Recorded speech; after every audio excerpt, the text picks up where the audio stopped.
rendez-vous avec Les Échos et CNews. Nicolas Barré, Mathieu Bobcoté, Sonia Mabrouk. On n'est pas Jean-Claude Siaudeau. Bonjour à tous et bienvenue à vous. Bonjour Éric Zemmour. Bonjour Sonia Mabrouk. C'est votre grand rendez-vous ce dimanche. À mes côtés pour vous interroger, Nicolas Barré des Échos. Bonjour à vous Nicolas. Bonjour Sonia. Et le penseur et sociologue Mathieu Bobcoté. Bonjour à vous Mathieu. Bonjour. Nous sommes à 50 jours de l'élection présidentielle et vous êtes, Éric Zemmour, dans une dynamique politique et sondagière qui vous permet d'espérer une qualification au second tour. Comment alors, si vous y accédez, comptez-vous venir à bout du front anti-Zemmour, les macronistes vous considérant comme un adversaire repoussoir idéal pour faire largement réélire le président? Et plus largement, êtes-vous capable de rassembler tous les Français ou seule la logique de la brutalité que vous avez toujours assumée continue de vous guider dans votre conquête du pouvoir? C'est donc bien de votre vision dont il sera question dans cette émission. Et tout d'abord, bien sûr, Éric Zemmour, la situation en Ukraine qui s'est brutalement et fortement dégradée. La France et l'Allemagne appellent leurs ressortissants à quitter l'Ukraine. La tension est à son paroxysme sur la ligne du front Est du Donbass. Est-ce que ce sont les prémices d'une invasion russe ? Je ne sais pas si ce sont les prémices d'une invasion russe. Je ne suis pas dans la tête de Vladimir Poutine. Ce que je sais, c'est que évidemment, nous devons d'abord poser un principe préalable que les frontières de chaque pays doivent être respectées et que la souveraineté nationale de chaque pays doit être respectée. C'est le principe de base. Maintenant, ça ne nous empêche pas de comprendre la situation de plus près et de voir que il y a deux problèmes de fond dans cette histoire. Le premier problème, c'est que l'Ukraine est un pays composé de populations différentes. Les unes à l'ouest ont été jadis sous l'empire austro-hongrois, ce sont des Galiciens, vous savez, on parle de la Galicie dans les livres de Stefan Zweig, et à l'est, en revanche, ce sont des Russes. La plupart ont une carte d'identité russe, ils ont double nationalité, ils sont russophones, et depuis quelques années, le pouvoir ukrainien, selon une tactique d'ailleurs très française, très jacobine, veut les ukrainiser, leur interdit de parler russe, les persécute et même envoyer l'armée dans cette région, le fameux Donbass. Par ailleurs, il y a un problème géostratégique majeur que pose l'OTAN et l'extension de l'OTAN depuis 30 ans. L'extension de l'OTAN depuis 30 ans à l'Est, contrairement à toutes les promesses faites par George Bush père à Gorbatchev lors de la chute du mur de Berlin et de l'effondrement de l'Union soviétique, est vue légitimement comme une agression par la Russie. Bien, mais vous avez raison de faire œuvre de pédagogie, mais important. Vous, au pouvoir, là, dans une heure, Emmanuel Macron va parler à Vladimir Poutine. Si la Russie choisit la guerre, nous n'aurons pas le choix en tant qu'Européens. Je pense que Emmanuel Macron tente d'éviter la guerre. Il a raison sur le fond. Mais je pense que sa démarche est vouée à l'échec. Et je vais vous dire pourquoi. Je pense que c'est le porte-parole de Vladimir Poutine qui a tout dit en une phrase, une fois que Emmanuel Macron est remonté dans l'avion, vous savez, quand il est allé. Le porte-parole de Poutine a dit: Emmanuel Macron est venu chercher un accord, mais cet accord est impossible parce que Emmanuel Macron est membre de deux organisations, l'Union européenne et l'OTAN, dont il n'est pas le chef. C'est tout notre problème. Nous sommes vus par les Russes comme les petits télégraphistes de Washington qui vont aller ensuite en référer au patron qui est Biden. Oui, mais... Et donc, oui, je finis ma phrase, simplement, je vous laisse. Et donc, si vous voulez, notre parole ne vaut rien, en vérité. Emmanuel Macron essaye de faire comme Nicolas Sarkozy avec la Géorgie, il y a en 2008. Avec succès, reconnaissez-le pour Nicolas Sarkozy. C'est exactement ce que j'allais vous dire. Nicolas Sarkozy a eu un grand succès, mais je vais vous dire pourquoi. Parce qu'à l'époque, la France était encore en dehors du commandement militaire intégré. D'ailleurs, c'est Nicolas Sarkozy qui, selon moi, a fait l'erreur de le réintégrer. Mais nous allons en parler, j'imagine, après. Et je pense que la France avait encore une parole libre, autonome, et donc entendue. Ce n'est plus le cas, malheureusement. Mais je continuerai après. Mais vous ne répondez pas justement à la question de Sonia Mabrouk. Si la Russie devait attaquer, que devrions-nous faire, nous, Européens ? Écoutez, personne, je vais être brutal. Vous n'avez pas l'air d'y croire, hein, l'invasion russe. Il y a quelques semaines, vous disiez je n'y crois pas. Je vous avoue que je n'y crois pas. Mais je peux me tromper. Mais l'attention est à son paroxysme ce matin. Tout le monde peut se tromper. Encore une fois, c'est pas moi qui décide en Russie, c'est Vladimir Poutine, ce n'est pas moi. Et je ne suis pas dans la tête de Vladimir Poutine. Donc je peux me tromper, je reconnais. C'est vrai que je suis sceptique. Je pense qu'il y a beaucoup de propagande, d'agitation des services américains pour hystériser cette histoire. Mais comment ? Côté russe aussi, il y a beaucoup de propagande. Côté russe aussi, il y a beaucoup de propagande, absolument. Et puis de manipulation. Donc, moi, si j'étais président, nous serions sortis du commandement militaire intégré de l'OTAN. Et je pense que d'ailleurs l'OTAN n'a plus de raison d'être en vérité. C'est une organisation surannée, en mort cérébrale, comme aurait dit. Obsolète, en mort cérébrale. C'est toujours le problème avec Emmanuel Macron. Il dit parfois de bonnes choses, mais les actes ne suivent jamais. Donc moi, les actes suivront. Donc je n'aurais plus été dans le commandement militaire intégré, donc j'aurais été une France indépendante, et donc je serais allé voir Poutine, comme l'avait fait Chirac, comme l'avait fait Sarkozy, et il m'aurait entendu davantage. Oui, parce que vous lui aurez dit ce qu'il veut entendre. En plus, vous lui aurez dit ce qu'il veut entendre. Pas du tout, pas du tout. Ah, qu'est-ce que vous lui aurez dit? C'est ça qui nous intéresse. Nous avons, j'étais pas président en 2014. Bon. Nous avons les Russes, les Ukrainiens, les Français, les Allemands ont signé les fameux accords de Minsk II. Qu'est-ce que disent ces accords de Minsk II? Ils disent respect des frontières, respect de la souveraineté, mais large autonomie du Donbass, jusqu'à permettre au Donbass de faire un veto sur l'entrée de l'Ukraine dans une organisation autre que, enfin, dans l'OTAN ou dans l'Union européenne. Exactement comme en Belgique. La Wallonie a mis le veto à la signature d'un traité de libre-échange de la Belgique. Voilà. Ça, le gouvernement ukrainien ne le respecte pas. Moi, je suis pour que tout Minsk II soit respecté, et vous verrez que ça va calmer. Mais vous n'avez toujours pas répondu. Mais j'y réponds. Je continue. Je proposerai un grand traité européen de pacification qui permettra justement, qui dira les frontières de l'Ukraine doivent être reconnues par la Russie, mais en échange, l'Ukraine doit s'engager et l'OTAN doit s'engager à ce que l'Ukraine ne rentre jamais dans l'OTAN. Comme ça, je pense que M. Poutine sera rassuré et il n'aura pas besoin d'agresser l'Ukraine pour éviter que l'armée américaine et que les missiles américains soient à ses frontières. Parce que quand même, un dernier mot, imaginez ce que diraient les Américains si les Russes mettaient des missiles nucléaires à Cuba ou au Mexique. Est-ce que vous pensez qu'au départ, et c'est ce que vous pensez, je pense, Éric Zemmour, que la faute originelle, c'est l'agression américaine pour vous? Pour moi, la faute originelle, c'est l'extension de l'OTAN à l'Est. C'est une forme d'agression. Pour moi, oui, c'est Comme ça, on comprend votre philosophie. Une agression pour la Russie, c'est vu comme ça. Vous savez, il faudrait passer des heures sur la stratégie américaine depuis le début du XXe siècle. Il faudrait se reporter au grand discours du président Wilson en 1916 qui dit « L'Amérique sera l'empire d'Occident du XXe siècle » et toute la stratégie américaine depuis cette époque-là, depuis la Première Guerre mondiale, c'est de casser les nations européennes et d'en faire des petites nations soumises. Vous pensez que la Sainte Russie est née à Kiev? Le dernier à résister à cette stratégie wilsonienne, donc sur un siècle, vous voyez, c'est la Russie. Voilà. Mathieu Bock-Côté. Permettez-nous de revenir sur la présidentielle française à laquelle vous participez, à laquelle vous souhaitez participer. Est-ce qu'aujourd'hui, vous avez la certitude d'avoir vos parrainages? Est-ce que c'est une question qui est réglée? Je n'ai aucune certitude. C'est très dur. Nous nous sommes tous mis à téléphoner. On passe des heures. Il faudrait savoir quand même le temps pris par cette occupation. Et mon ami Philippe de Villiers parle des heures avec les maires. Mon ami Guillaume Pelletier parle des heures avec les maires. Moi-même, je passe un temps fou à téléphoner aux maires pour essayer de les convaincre. Et d'ailleurs, la plupart me disent « Mais oui, vous êtes formidable, on est d'accord avec vous. » Ou même si on n'est pas d'accord avec vous, vous devriez pouvoir participer, mais ils ont peur. Oui, mais vous êtes assuré que d'ici le 4 mars, Éric Zemmour ne pourra... Sonia Mabrouk, je vous assure, je ne suis assuré de rien. Mais envisagez-vous un scénario où soit ni vous, ou Mélenchon, ou Marine Le Pen ne puissent participer à l'élection présidentielle? C'est possible? C'est très possible. Je vous assure que c'est très possible. De quoi ce serait le révélateur, si tel était le cas? Ça serait le révélateur d'un dévoiement de cette procédure de parrainage. Au début, le général de Gaulle, d'ailleurs c'était limité à 100 maires, le faisait pour ne pas avoir de candidature de fous, de fantaisistes, voyez bon. Puis on a mis à 500, pourquoi pas?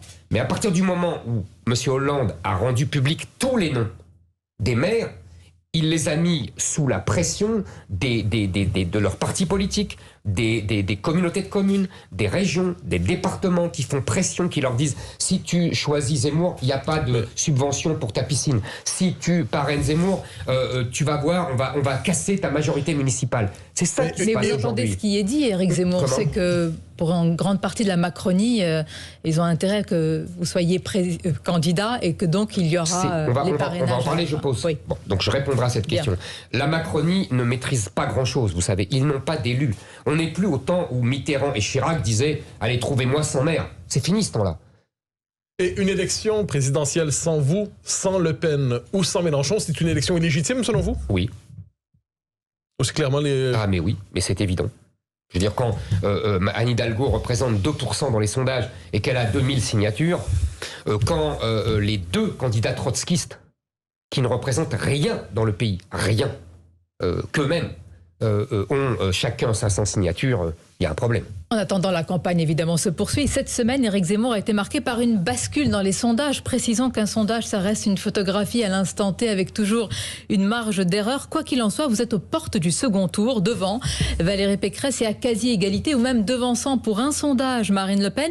Qu'est-ce que cela va changer concrètement dans votre campagne, dès aujourd'hui, ou dans votre stratégie?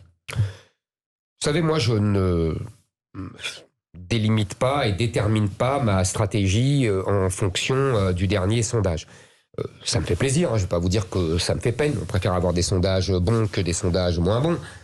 Mais en revanche, ma stratégie, elle est posée depuis, j'allais dire, depuis 30 ans. Ça fait 30 ans que je dis la même chose. J'ai simplement changé de registre. Mais sur le fond, je continue à lutter contre le grand remplacement, à lutter contre l'islamisation de la France et à lutter contre le grand déclassement économique et social. Donc cette stratégie-là, elle me guide, elle est ma boussole. Moi, je ne change pas d'avis tout le temps. Un jour, je ne dis pas le grand remplacement pour après venir m'excuser en disant « mais non, en fait, je n'ai pas voulu le prononcer ». Moi, je ne dis pas un jour « il faut la retraite à 60 ans » et puis après, je dis « mais il ne faut plus la retraite à 60 ans ». Vous voyez, moi, je ne me balade pas. Donc voilà. Donc, mais sur le plan stratégie, vous avez souvent dit, citant, je crois, Charles Pasqua, qu'un temps, je pense que l'UMP, c'était les cadres UDF et les électeurs RPR. Est-ce qu'on peut dire de Reconquête, ce sont les cadres RN et les électeurs LR? Non. Un peu quand même. Les ralliements viennent surtout du RN. Non, Mathieu, non. Il y a évidemment des ralliements de cadres qui viennent du RN. On les connaît. Stéphane Ravier, Nicolas Bay, Jérôme Rivière. Donc, la liste est longue. C'est ce que veut dire Mathieu Bocoté du Rassemblement national. Est-ce que vous êtes un RN bis? Les LR, il y a aussi mon ami Guillaume Pelletier. Il y a mon vieil ami Philippe de Villiers, qui, je le rappelle quand même, était ministre de Jacques Chirac en 1986, ça ne nous rajeunit pas, mais il était ministre de Jacques Chirac, il n'était pas au RN.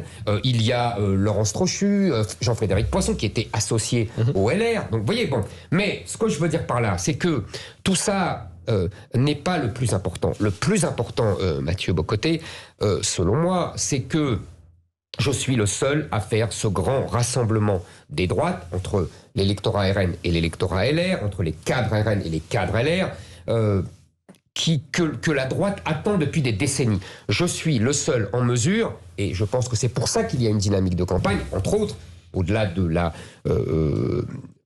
du fait que je dis toujours la même chose et que je ne me contredis pas, ce qui devient rare, je pense que je suis le seul à pouvoir enfin rompre la malédiction mitterrandienne. Eh bien, nous allons l'interroger, Éric Zemmour, parce que la question, vous dites, vous êtes capable de rassembler, mais vous n'abandonnez pas non plus, puisque vous dites que vous ne changez pas votre brutalité que vous assumez dans la conquête du pouvoir. Nous allons également appréhender, vous allez y répondre et appréhender vos deux projets, Éric Zemmour et Emmanuel Macron, puisque les macronistes, dit-on, se réjouissent de vous voir qualifié peut-être selon un sondage au second tour. À tout de suite.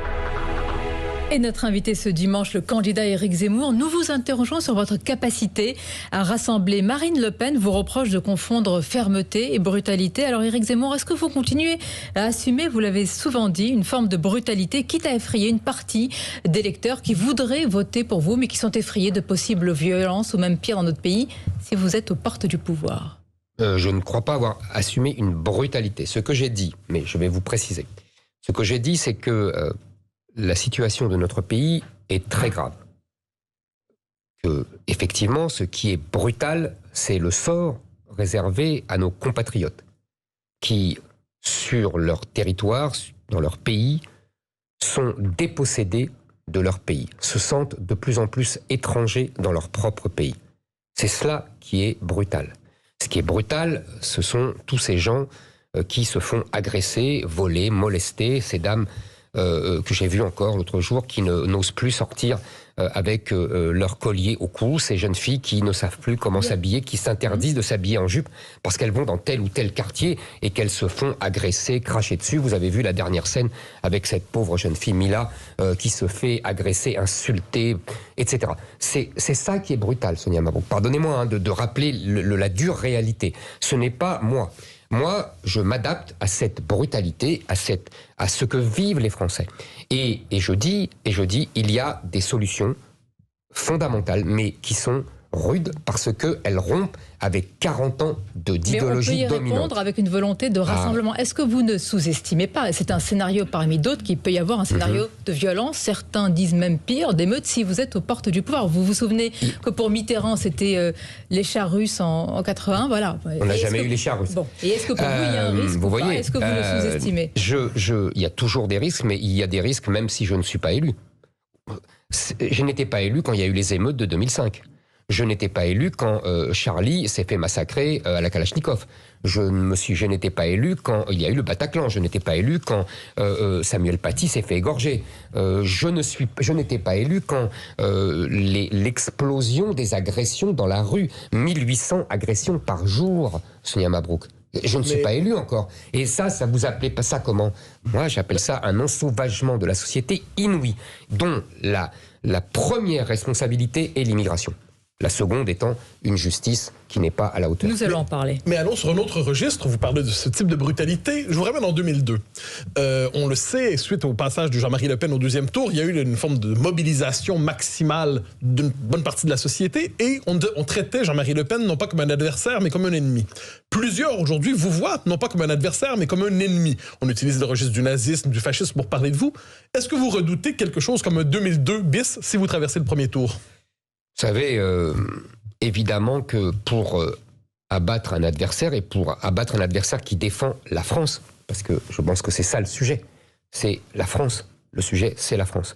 Moi, je prétends défendre la France contre des adversaires qui ne la défendent plus. Donc, évidemment qu'on va servir tous les registres. Vous savez, j'ai déjà sur CNews montré cette affiche de 1958 du Parti communiste, montrant le général de Gaulle en train de bâillonner Marianne et en disant « le fascisme, c'est lui, le général de Gaulle ». Donc évidemment qu'ils veulent me refaire le même coup. Néanmoins, pour Emmanuel Macron, bientôt officiellement candidat, eh bien vous êtes presque le candidat du second tour espéré, c'est-à-dire le meilleur repoussoir. Ça vous fait sourire, mais c'est la stratégie qui est mise en place.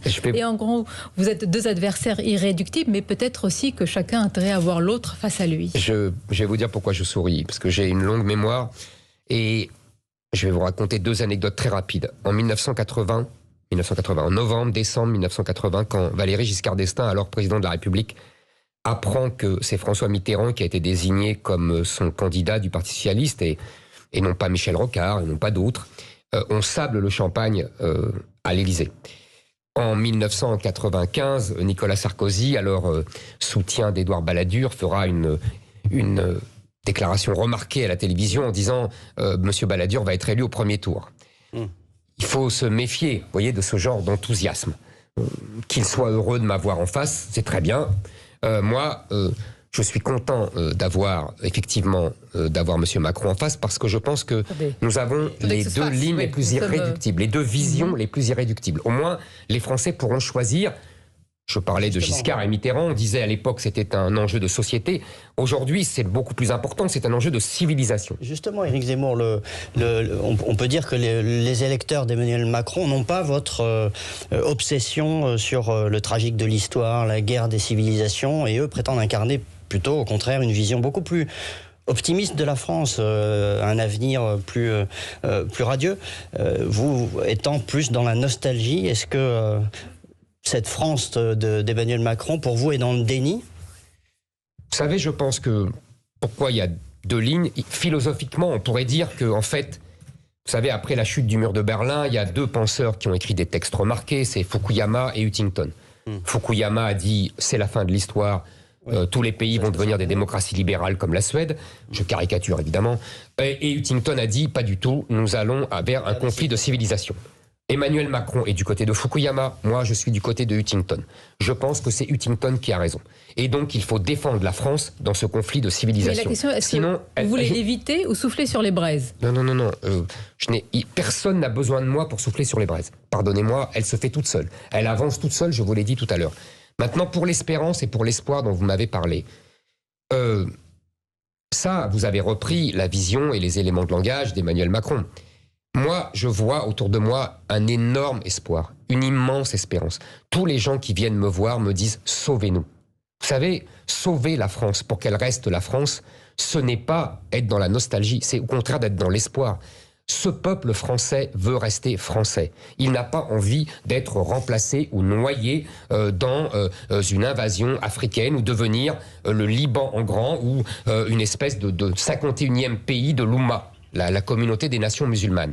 C'est ça le plus grand espoir qu'on peut donner à ce peuple. Et vous en avez Emmanuel parlé Macron, hier. au contraire, lui donne le désespère, ce peuple. Parce qu'avec lui, on sait ce que le pays va devenir, c'est ce qui va continuer à devenir. C'est-à-dire la France est en risque de devenir ce que vous décrivez. Le Liban en grand d'abord. En 2050, un pays musulman. Ah oui, absolument. Vous savez, c'est la loi de la démographie.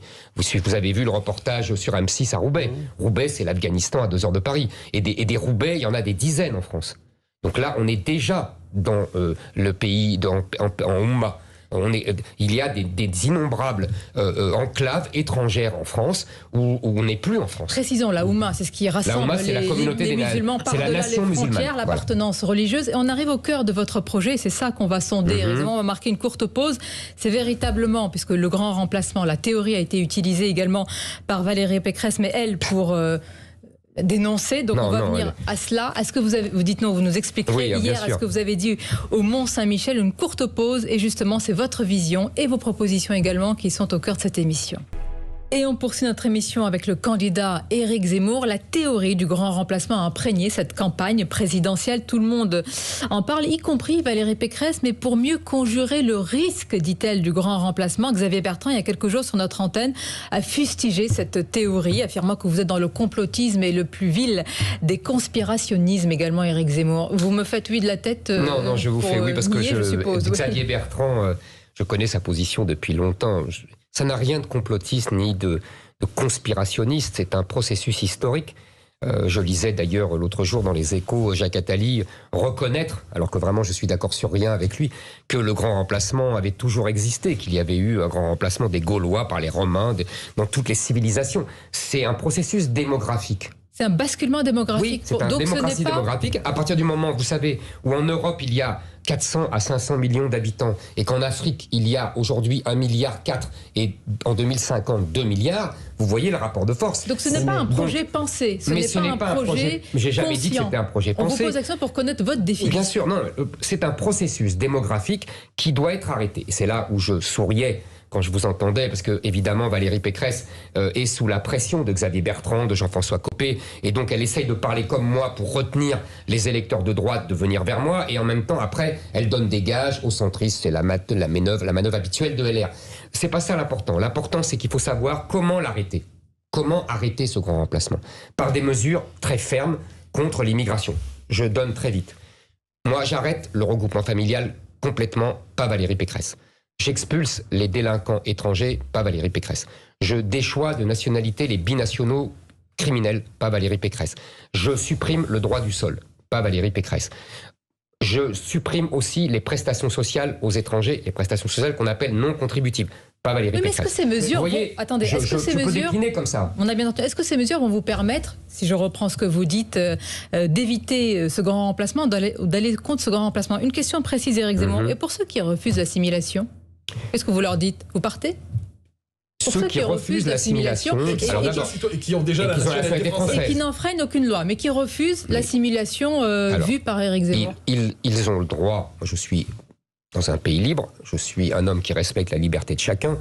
Je leur dis simplement, ils ont le droit de refuser l'assimilation, c'est-à-dire de s'approprier la culture française. Je trouve ça triste pour eux, parce que je pense que c'est le plus beau cadeau qu'on puisse faire à chacun d'entre nous. La culture française, l'histoire de France, tout cela est sublime, beau et grandiose. Mais s'ils refusent, ils ont le droit. Maintenant, je leur dis simplement une chose. Pour être français, il faut s'assimiler. Il faut simplement... Là, c'est incantatoire. On ne peut pas. Ça ne veut pas dire que je vais les expulser, vous comprenez ce que je veux dire. C'est un conseil que je leur donne. C'est un conseil que je leur donne. Et pour être français, pour que leurs enfants soient bien acceptés en France, puissent tirer parti, profit de toute la richesse de notre pays. Vous le savez bien, Sonia Mabrouk, il faut s'assimiler à la culture française. Vous êtes dans l'incantation, c'est-à-dire reconnaissez aujourd'hui qu'il n'y a pas une possibilité, je veux dire, d'amener à l'assimilation. Non, il n'y a pas d'obligation. Je dis simplement que nous ferons tout par l'école pour donner envie, pour donner goût à la France. Nous rapprendrons le roman national français, nous apprendrons la langue française, les grands textes de la littérature, la beauté de ses paysages, la beauté de sa culture, tout ce qu'on m'a appris, moi, quand j'étais enfant, et qui m'a donné cet amour fou de la France. Et je pense que n'importe qui, même un enfant musulman, même un enfant venu d'ailleurs, peut aimer cela et là avoir envie de s'assimiler à ce peuple magnifique. Allons plus loin, Éric Zemmour, parce qu'hier, au pied du Mont Saint-Michel, vous avez exalté les racines chrétiennes de la France. Est-ce que pour être français, de votre point de vue, je pose la question, il faut être imprégné du catholicisme vous-même? Vous avez été élevé dans la religion juive et vous dites souvent que vous êtes fasciné par l'imprégnation catholique de la France. Vous relisez régulièrement, on peut le dire d'ailleurs, les pensées de Blaise Pascal. Est-ce que cette imprégnation culturelle au catholicisme est un préalable pour vous pour devenir pleinement français? Si vous voulez, je vais vous citer une phrase que j'aime d'André Suarez, qui était un grand écrivain français du début du XXe siècle, des années 30, qui est un juif venu de Livourne. Et il dit cette phrase que, évidemment, je prends à mon compte. Qu'il aille ou non à l'église, le français a les évangiles dans le sang. Qu'est-ce que ça veut dire? Ça veut dire que la France a été faite par le christianisme depuis 1500 ans. Même les révoltes contre le christianisme, les Lumières, etc., sont imprégnées de christianisme. Et donc, ça ne veut pas dire qu'on devient chrétien, ça ne veut pas dire qu'on croit en la résurrection de Jésus-Christ, ça ne veut pas dire qu'on adopte le dogme catholique ou protestant. Mais ça veut dire que l'imprégnation culturelle... Donc pour devenir français, il faut être imprégné culturellement du catholicisme. Je pense que on ne peut pas comprendre la France. On ne peut pas... C'est pas la France d'Éric Zemmour, c'est la France. C'est ça mon désaccord avec Emmanuel Macron. Emmanuel Macron pense que la France est un territoire où on fait du commerce, on échange, on fait de l'argent, voilà, on fait du tourisme. Moi, je pense que la France est une histoire, je pense que la France est un enracinement, je pense que la France et c'est des souvenirs partagés et des espérances partagées. Je pense que la France, c'est une langue qu'on doit parler le mieux possible. Vous voyez, c'est deux projets qui n'ont rien à voir. Alors, vous dites assimilation. Alors, l'assimilation, à gauche, ça veut dire la nationalité française, plus l'adhésion aux valeurs républicaines. Je devine que pour vous, ce n'est pas exactement la même chose, l'assimilation. Valérie Pécresse nous dit qu'il faut passer de français de papier à français de cœur. Comment devient-on français de cœur, selon vous? Comment s'assimile-t-on si ce n'est pas seulement les valeurs républicaines? D'abord, vous vous trompez sur un point, la gauche a renoncé depuis très longtemps à l'assimilation. Elle considère de façon fantasmatique que c'est un objet néocolonial. Ça dépend quelle gauche, hein, pardonnez-moi. Non, il y a une gauche même la gauche, même la gauche dite républicaine a renoncé à l'assimilation. Quand je les vois, quand je les entends, sinon ils ne me critiqueraient pas. Parce que moi, tout mon projet est assimilationniste. Et j'en suis la meilleure preuve. Ils critiquent, pardonnez-moi, l'aspect intégral de votre assimilationnisme. Je continue. Alors, la gauche y a renoncé depuis longtemps. La gauche accepte, au nom du multiculturalisme, les enclaves étrangères. Emmanuel Macron aussi. Emmanuel Macron a dit, vous pouvez retrouver la phrase, l'assimilation c'est problématique. Il ne défend pas l'assimilation. En fait, voilà. Donc, et l'assimilation, qu'est-ce que c'est? Comment? Il ne défend pas non plus des enclaves étrangères, comme vous dites. Non, mais parce que lui, il ne considère pas que ce sont des enclaves étrangères, puisque pour lui, la France n'est pas une culture. Il n'y a pas de culture française. Vous voyez, il l'a dit pendant sa campagne de 2017. Donc pour lui, évidemment, tout ça peut s'appeler français, puisque pour lui, être français, c'est quelque chose de chimérique, c'est quelque chose qui n'existe pas vraiment. À quel moment l'assimilation a-t-elle lieu? C'est-à-dire la conversion sur la culture. La conversion du cœur peut difficilement se documenter administrativement. À quel moment la conversion, néanmoins, a-t-elle lieu? Vous savez, d'abord, souvenez-vous, et d'ailleurs ça existe encore dans le Code civil, c'est le critère de la naturalisation.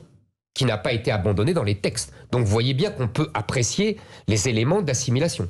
L'assimilation, on en avait parlé lors de la première émission, et je vous avoue que j'avais été interloqué par votre question parce que c'est une question qu'on ne se posait pas avant les années 80. Mais on se la pose aujourd'hui. Mais on se la pose aujourd'hui parce qu'on a détruit, au nom de la fameuse déconstruction et d'une détestation de la France. Donc l'assimilation, c'est faire que la France soit sa patrie, même si ses ancêtres n'étaient pas français. Ça veut dire s'approprier l'histoire de France, ça veut dire s'approprier la culture française, ça veut dire s'approprier la langue, ça veut dire s'approprier, vous savez, les paysages, la gastronomie, son art de vivre, ses relations entre les hommes et les femmes. Et les racines chrétiennes que vous avez Et les racines chrétiennes, mais bien sûr, mais tout cela, pardonnez-moi, tout ce que je viens de dire, la littérature, la musique, tout ça est imprégné de christianisme. Et pour vous, Éric Zemmour, le catholicisme a un droit d'aînesse, dites-vous, en France, mais alors la laïcité, puisque c'est peut-être la part manquante là de votre discours. Pas du tout. Ce n'est pas seulement, non, mais je veux dire là, dans cette émission, on n'a pas encore parlé, c'est peut-être de notre faute. Ce n'est pas seulement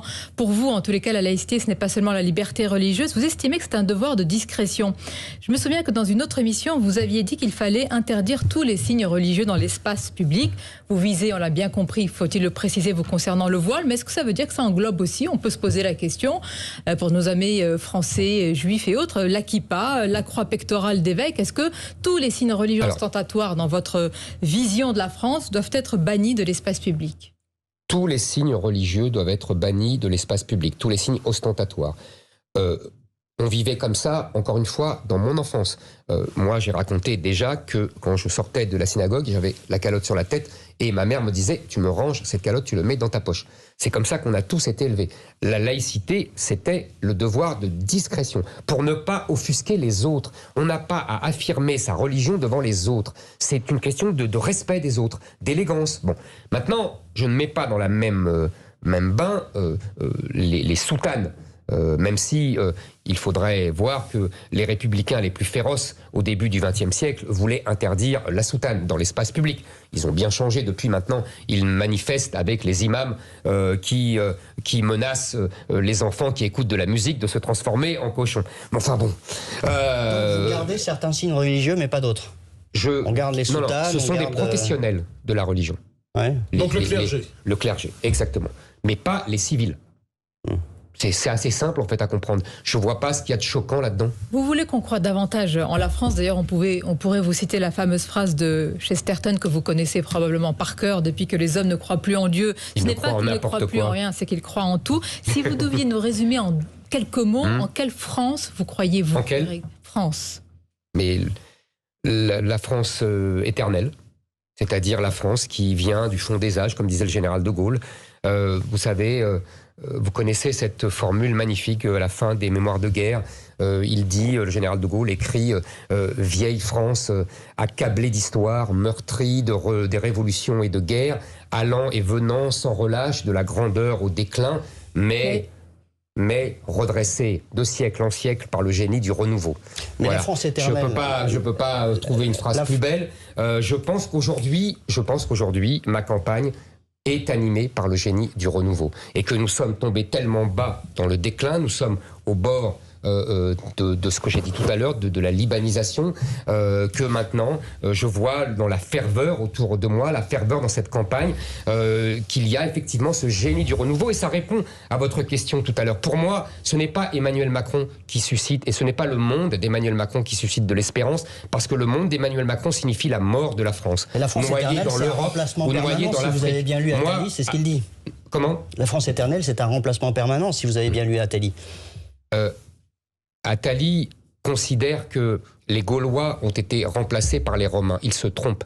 Les Gaulois se sont assimilés aux Romains et se sont assimilés à la culture romaine. C'est exactement ce que je propose à nos compatriotes musulmans, qu'ils s'assimilent à la culture française comme les Gaulois se sont assimilés à la culture romaine. Moi-même, je viens d'un monde arabo-musulman. Vous connaissez, Sonia Mabrouk, ce monde-là.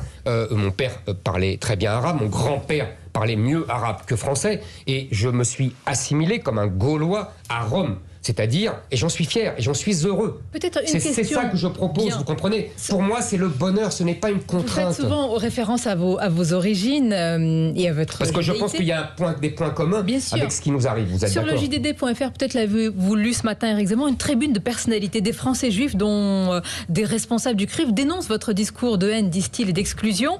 Est-ce que vous vous sentez en rupture avec une partie de la communauté juive en France? Pas de la communauté. D'abord, moi, je connais pas de communauté juive, je connais la communauté nationale.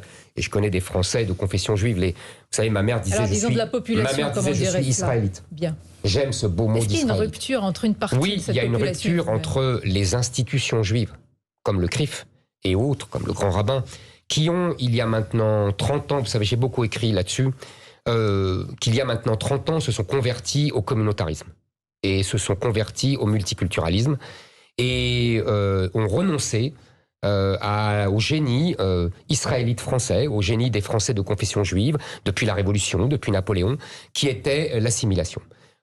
Léon Blum était, vous voyez, un juif assimilé. Il aurait été traité exactement comme moi par ces gens-là du CRIF. Voilà pour votre vision de manière générale. On va également entrer dans vos propositions, évidemment, Éric Zemmour, dans quelques instants sur Europe 1 et CNews. Une courte pause et on se retrouve bien sûr. Et notre invité, le candidat Éric Zemmour, nous l'avons largement interrogé sur sa vision. Et puis nous allons poursuivre avec les propositions. Mais tout d'abord, une question de votre part, Mathieu Bock-Côté. Alors, vous entendez rompre avec les 40 dernières années, globalement, avec une dérive dans votre esprit les 40 dernières années. Il faut pour cela un geste de rupture fort si vous êtes élu. Quel est le premier geste de rupture, le premier geste symbolique fort d'Éric Zemmour à l'Élysée? Et à quoi ressemblent les 100 jours d'Éric Zemmour? Alors, je vous ai dit, pour moi, la priorité des priorités, c'est arrêter l'immigration. Donc, la première mesure forte, c'est un référendum sur l'immigration qui sera le jour des législatives, le même jour que les législatives. Un grand référendum avec toutes les mesures que j'ai évoquées tout à l'heure, qui seraient déclinées et à qui je soumettrai au peuple français.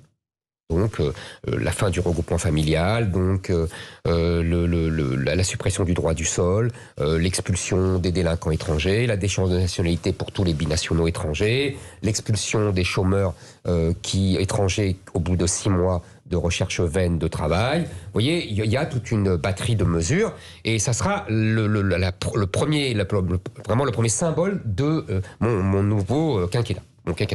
Le deuxième, c'est l'école. Je pense que nous devons restaurer l'école qui s'est effondrée depuis 40 ans.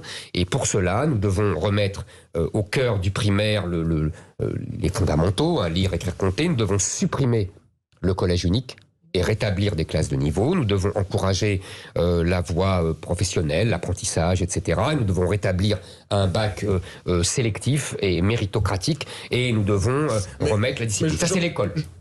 J'en ai pour 2 minutes, vraiment. Troisième chose, la partie la plus économique, c'est-à-dire relance du pouvoir d'achat, comme je vous l'ai dit, par des mesures comme la prime zéro charge, comme le travailler plus pour gagner plus, comme la baisse de la CSG, vous voyez, comme le développement de la participation, et des mesures économiques d'encouragement à la compétitivité. Mais vous comprenez la référence aux 100 jours, j'entends que vous ne pouvez, si vous voulez rompre, vous ne pouvez pas vous contenter d'étaler tout cela sur plusieurs mois. C'est un programme législatif rapide. Mais tout cela, si vous voulez, ça prend du temps à voir ses effets se mettre en œuvre, mais ça se fait tout de suite. Ça se fait l'été 2022. Vous avez vous insistez sur, et c'est en grande partie votre projet, Éric Zemmour, l'angoisse identitaire. Oui. Faut-il l'opposer, je ne sais pas, à l'angoisse de la fin du mois? Mais par exemple, aujourd'hui, dans le journal du dimanche, c'est véritablement l'une des préoccupations. Ça ne veut pas dire que les autres ne le sont pas. Bien sûr. Marine Le Pen est vue comme la candidate du pouvoir d'achat. En tous les cas, elle est plus proche des classes populaires et moyennes. Quant à votre programme, il est vu, et peut-être que vous nous direz que c'est le cas, comme un programme libéral de droite. Vous n'hésitez pas à reprendre un slogan de Nicolas. Est-ce que vous pouvez parler à ces gens-là pour qui l'angoisse de la fin du mois vous dire ce qui nous non, mais vous avez raison. Je vais vous dire ce qui nous différencie. C'est que moi, je suis contre la lutte des classes. Et donc, je veux effectivement faire permettre la progression du pouvoir d'achat, la montée des salaires nets sans affecter la compétitivité des entreprises et donc le fameux salaire brut chargé, etc. Et donc toutes les mesures d'amélioration du pouvoir d'achat qui sont réelles, nous avons chiffré ça à peu près à 300 € par mois pour les gens qui en bénéficieraient, c'est pas rien. Vous dites que ça coûterait une dizaine de milliards, nous on a fait des calculs, ça coûterait plutôt le double. Hein. Vous avez des calculs attendez, vous savez les calculs c'est toujours aléatoire et c'est très difficile à faire les chiffrages de programmes, on le sait depuis longtemps. C'est pour ça qu'on y a travaillé sérieusement et qu'on arrive au double de ce qu'on dit. Pour l'instant, mais je ne suis pas d'accord avec vos calculs non plus. Donc, vous voyez, on peut discuter 3 heures là-dessus.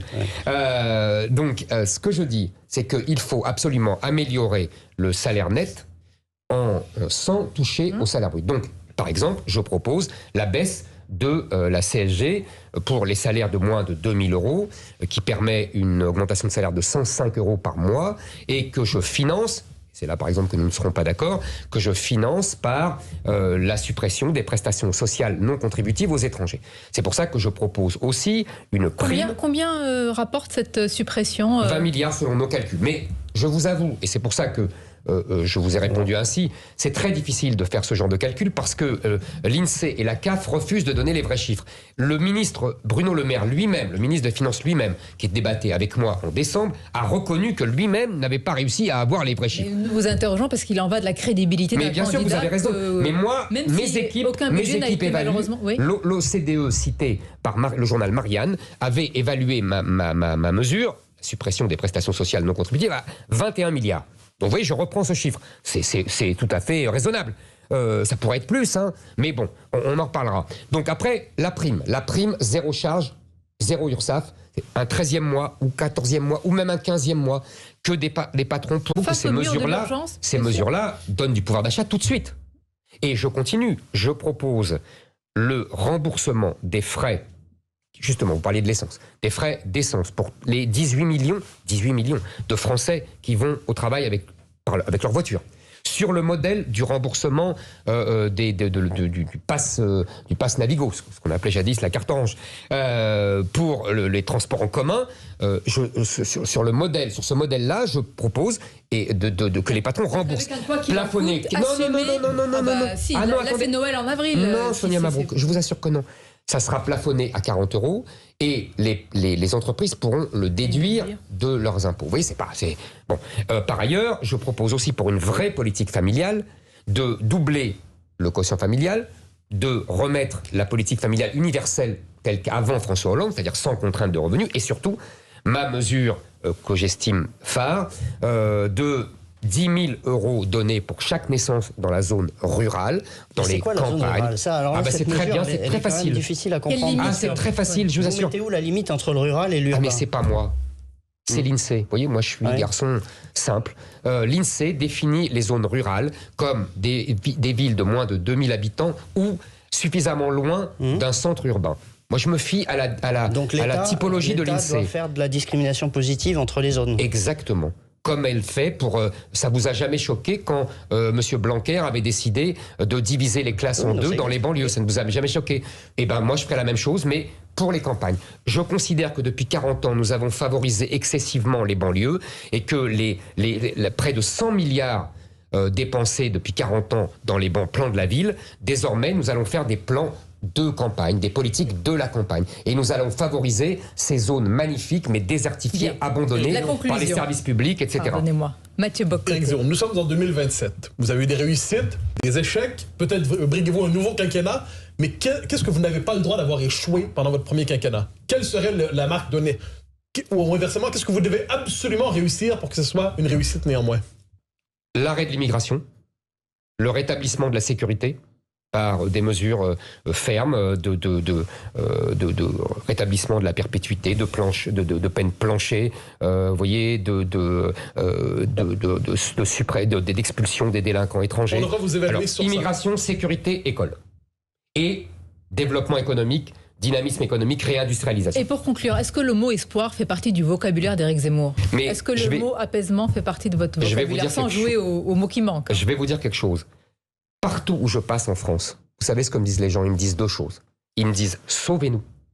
Sauvez-nous. » Je n'entends que ça. Et vous nous redonnez de l'espoir, car vous nous redonnez la fierté d'être français.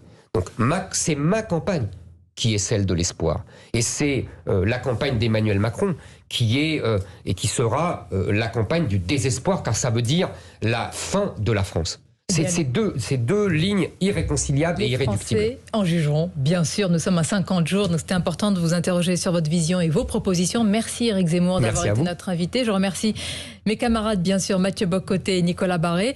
On vous souhaite un bon dimanche sur nos antennes. Cette émission sera rediffusée ce soir à 20h sur CNews et on vous dit à demain sur nos deux antennes.